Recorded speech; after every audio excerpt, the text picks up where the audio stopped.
Salam kerahiman. Hari ini 15 Februari. Kita akan baca dari nomor 889 dan 890. Kita mulai ya. Dalam nama Bapa dan Putra dan Roh Kudus. Amin. 889. Ya Yesus, Engkau telah membuat aku mengenal dan memahami di mana letak kebesaran jiwa. Bukan pada perbuatan yang besar, melainkan pada kasih yang besar. Hanya kasih yang sungguh memiliki arti, dan kasihlah yang membuat semua perbuatan kita menjadi besar. Meskipun perbuatan kita kecil dan serba biasa, tetapi karena kasih, semua itu menjadi besar dan hebat di hadapan Allah. 890. Kasih adalah suatu misteri. Ia mengubah segala sesuatu yang disentuhnya menjadi hal-hal yang indah dan menyenangkan Allah. Kasih Allah membuat jiwa menjadi bebas. Kasih itu ibarat seorang ratu. Ia tidak mengenal paksaan seperti budak. Ia memulai segala sesuatu dengan kebebasan jiwa yang besar, sebab kasih yang tinggal di dalam dirinya mendorong dia untuk bertindak. Segala sesuatu yang ada di sekelilingnya membuat dia tahu bahwa hanya Allah sendirilah yang layak ia kasihi.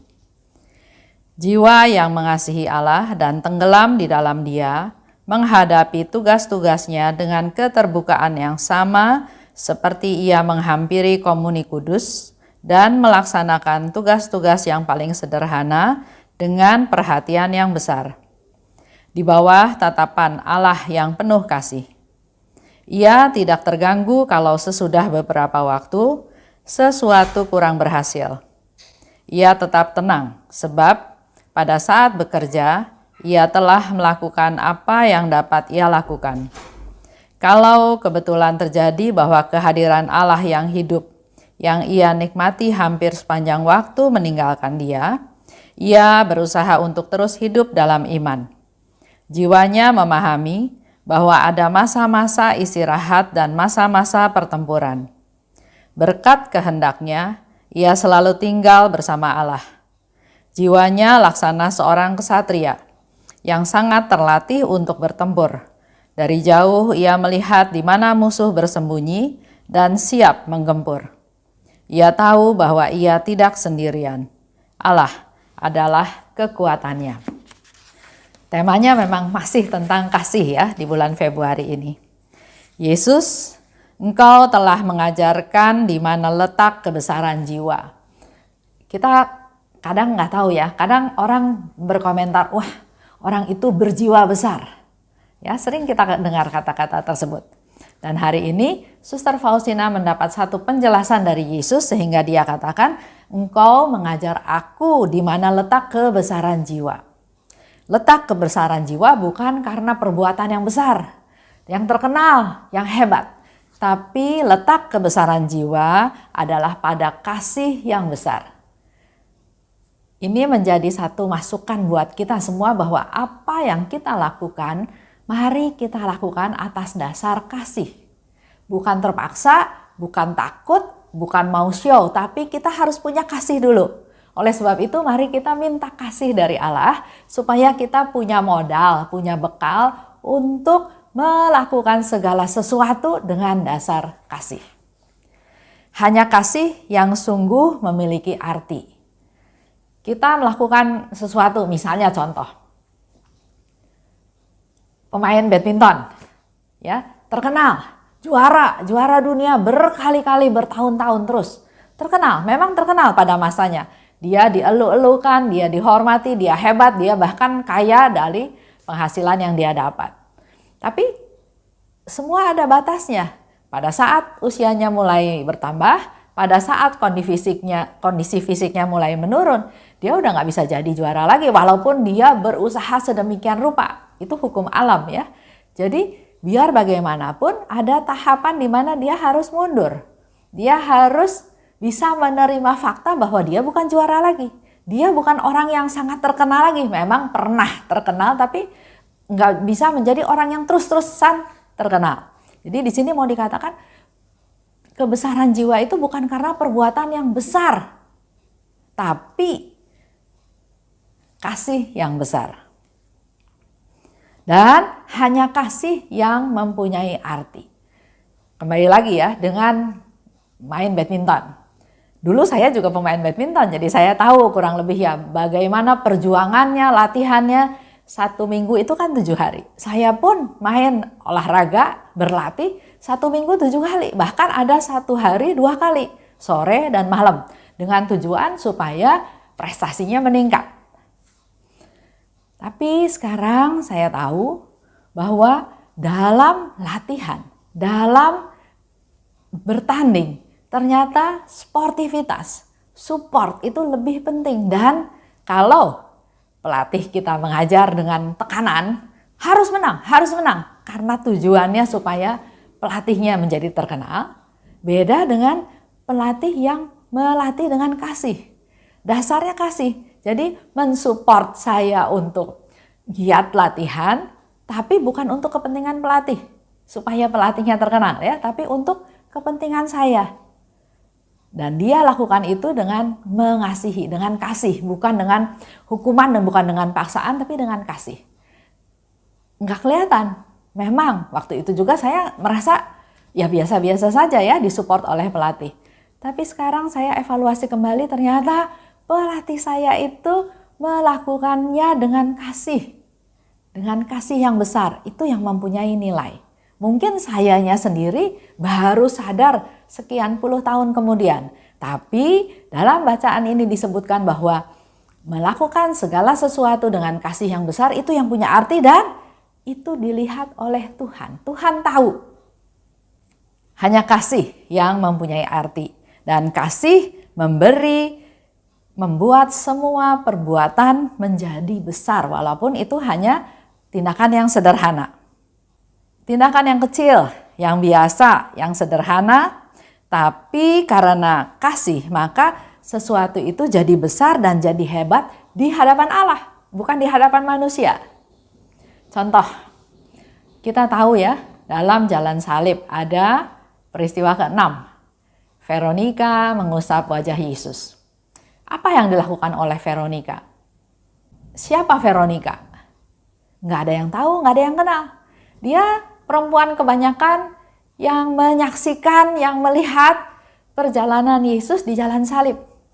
Ada rasa iba, ada rasa kasihan, ada rasa kasih, rasa cinta yang dia mau ungkapkan. Bagaimana caranya?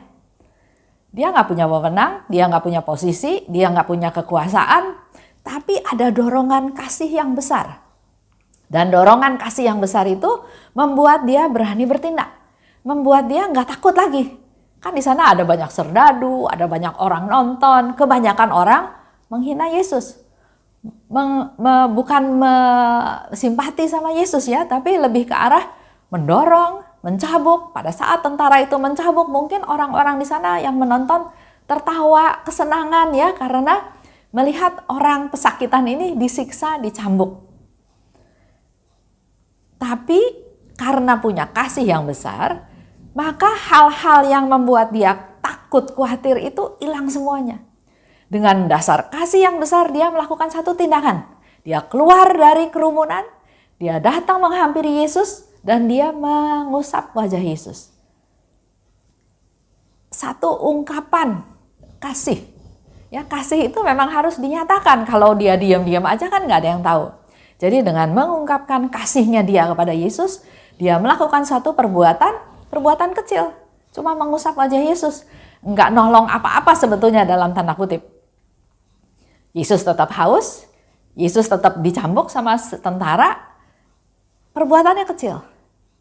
Tapi karena dasarnya adalah kasih yang besar, maka Yesus pun memberikan hadiah yang luar biasa kepada Veronica, yaitu memberikan wajahnya Yesus di kain yang dipakai oleh Veronica untuk mengelap wajah Yesus. Perbuatannya kecil, perbuatannya sederhana, perbuatannya mungkin tidak ada artinya sama sekali di mata dunia. Tapi buat Tuhan itu sesuatu yang luar biasa karena dia lakukan dengan dorongan kasih yang besar. Kasih adalah suatu misteri. Memang ya, kita nggak bisa, contoh aja saya sama suami saya ya. Kita sudah menikah lebih dari 40 tahun, sudah lebih saling kenal ya, belum ditambah lagi pacaran 7 tahun, sudah hampir 50 tahun saya kenal dia. Tapi kasih itu misteri, di mana yang saya katakan, dia bisa mengasihi seseorang, peduli, care, kasihan ya, yang derajatnya nggak sama saya. Dia care sama orang itu, tapi saya merasa enggak. Ya, jadi memang kasih itu suatu misteri. Kasih mengubah segala sesuatu untuk yang dimana yang disentuhnya itu menjadi indah dan menyenangkan Allah.